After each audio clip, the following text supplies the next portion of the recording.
दोस्तों, आदाब। मैं मोहम्मद असलम रैशनल मुस्लिम से।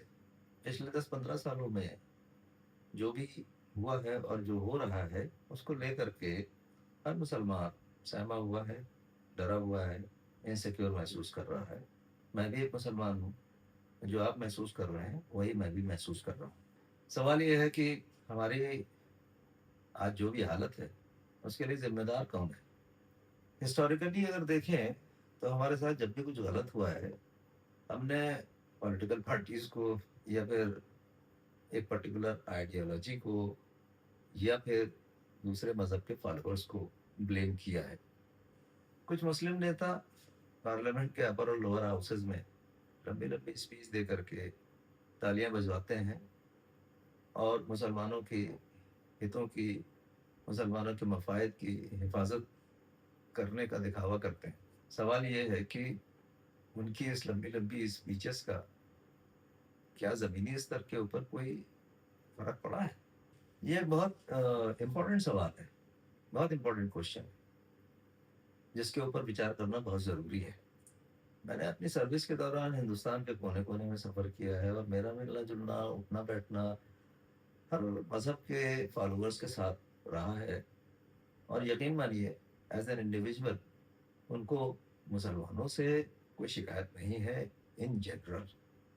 ये वीडियो आपको जगाने की और आपको आगाह करने की एक छोटी-सी कोशिश है कि आप उस मुकाम पे ना पहुँच जाएँ, जहाँ से लौटना मुश्किल ही नहीं, नामुमकिन हो जाए। मैं एक बोल्ड स्टेटमेंट से शुरुआत करना चाहूँगा, जानते हुए कि इसको सुनने के बाद मुझे अपनी ही कौम के लोगों से गालियाँ और नफ़रत मिलेंगी। वो बोल्ड स्टेटमेंट ये है कि आज हम मुसलमान अपने आप को जिस मुकाम पर पा रहे हैं या जिस मुकाम पर पहुँच गए हैं, उसके लिए कोई और ज़िम्मेदार नहीं है, बल्कि हम मुसलमान खुद उसके लिए ज़िम्मेदार हैं। मैं आपके सामने कुछ पॉइंट्स रखना चाहता हूँ जो बहुत अहम हैं और जिनकी वजह से आज हम इस हालात में पहुंच गए हैं। पहला पॉइंट है लैक ऑफ इंट्रोस्पेक्शन, यानी अपने गिरेबान में न झांकना। हम ये एक्सेप्ट ही नहीं करना चाहते हैं कि हमारे अंदर भी कोई कमी हो सकती है। हम हमेशा अपनी कमियों को छुपाने की कोशिश करते हैं और दूसरों को गलत साबित करने की कोशिश करते हैं। तो हो सकता है कि हमारे कंडक्ट में भी तो कोई कमी हो। Point number 2, lack of education, यानी जहालत।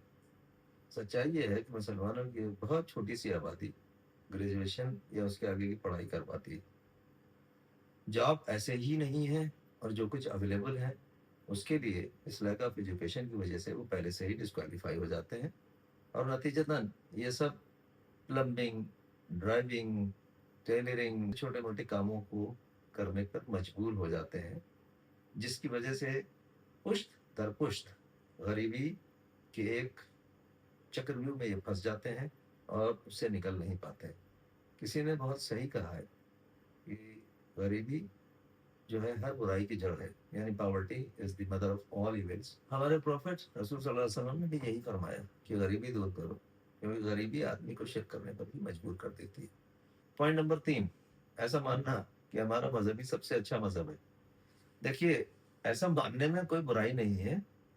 हर मजहब का फॉलोवर यही समझता है।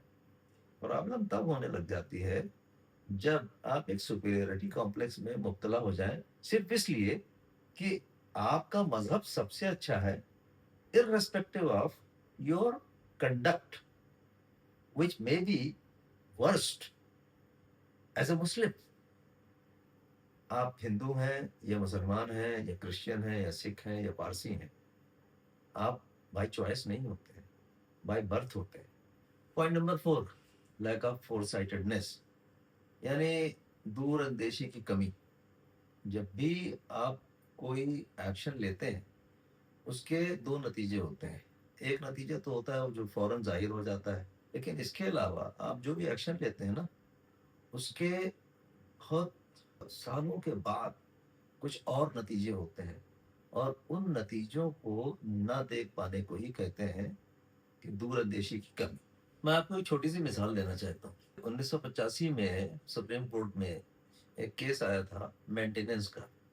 शाहबानों को उसके शौहर ने तलाक दे दी थी और सुप्रीम कोर्ट ने शाहबानो के फेवर में जजमेंट दिया और कहा कि उसके शौहर को, शाहबानो को एक मेंटेनेंस देना पड़ेगी। अब ये कोई बहुत बड़ी चीज़ नहीं हुई थी, लेकिन क्या हुआ, हमारे सो कॉल्ड मुस्लिम लीडर्स, मौलाना, मुफ्ती, सब सड़कों पर आ गए और प्रोटेस्ट करने लगे। प्रोटेस्ट किस लिए? कि ये फैसला जो सुप्रीम कोर्ट ने दिया है वो हमारे पर्सनल लॉ में मुदाखलत है, यानी हमारे पर्सनल लॉ में अनवांटेड इंट्रूजन है। अब कांग्रेस उस वक्त पावर में थी, उसको लगा कि इस फैसले की वजह से हमारा मुस्लिम वोट बैंक खत्म हो जाएगा, लिहाजा उन्होंने पार्लियामेंट में इस फैसले को क्वैश करवा दिया और मुसलमानों में एक खुशी की लहर दौड़ गई कि साहब हम जीत गए। लेकिन अब उसी सरकार को ये लगा कि हमने मुस्लिम वोट बैंक तो बचा लिया, लेकिन हिंदू वोट बैंक का क्या होगा? लिहाजा 1986 में उसी सरकार ने बाबरी मस्जिद का ताला खोलने का हुक्म जारी कर दिया और उसके बाद जो कुछ भी हुआ उसको मुझे आपको तफसील में बताने की ज़रूरत नहीं है। पॉइंट नंबर 5, हमारे कौम की लीडरशिप ऐसे लोगों के हाथ में जा चुकी है जो या तो बिल्कुल अनपढ़ हैं या बहुत कम पढ़े लिखे हैं। ये हर जुमे के दिन मस्जिद के मेंबर से किसी भी रिलेवेंट टॉपिक के ऊपर बात नहीं करते हैं। ये कभी इस बारे में बात नहीं करते हैं कि हमारा एजुकेशन की क्या इम्पोर्टेंस है। ये कभी इस बारे में बात नहीं करते हैं कि गरीबी कैसे दूर की जाए। ये कभी इस बारे में बात नहीं करते हैं कि मुसलमानों के अंदर भी वही बुराइयां हैं जो दूसरे मज़हब के फॉलोअर्स में हैं। बस ये हमको ये बताते हैं नमाज कैसे पढ़ो, ज़कात ज़्यादा से ज़्यादा दो, जितनी ज़्यादा ज़कात दोगे उतनी ही ज़्यादा अच्छी जन्नत तुमको मिलेगी। मतलब ट्रेड ऑफ, और लंबी लंबी दुआएं मांगते हैं। Point number 6, obsession with hereafter life and total disregard for this life. आप आखिरत संवारने के लिए बिल्कुल नमाज पढ़िए, रोज़े रखिए, ज़कात दीजिए, लेकिन इसका मतलब ये नहीं है कि आप इस लाइफ को जो आपको अल्लाह ने दी है उसकी कोई फिक्र ही ना करें। हमारी इसी आइडियोलॉजी की वजह से हम आज गुर्बत में बुरी तरह से फंसे हुए हैं।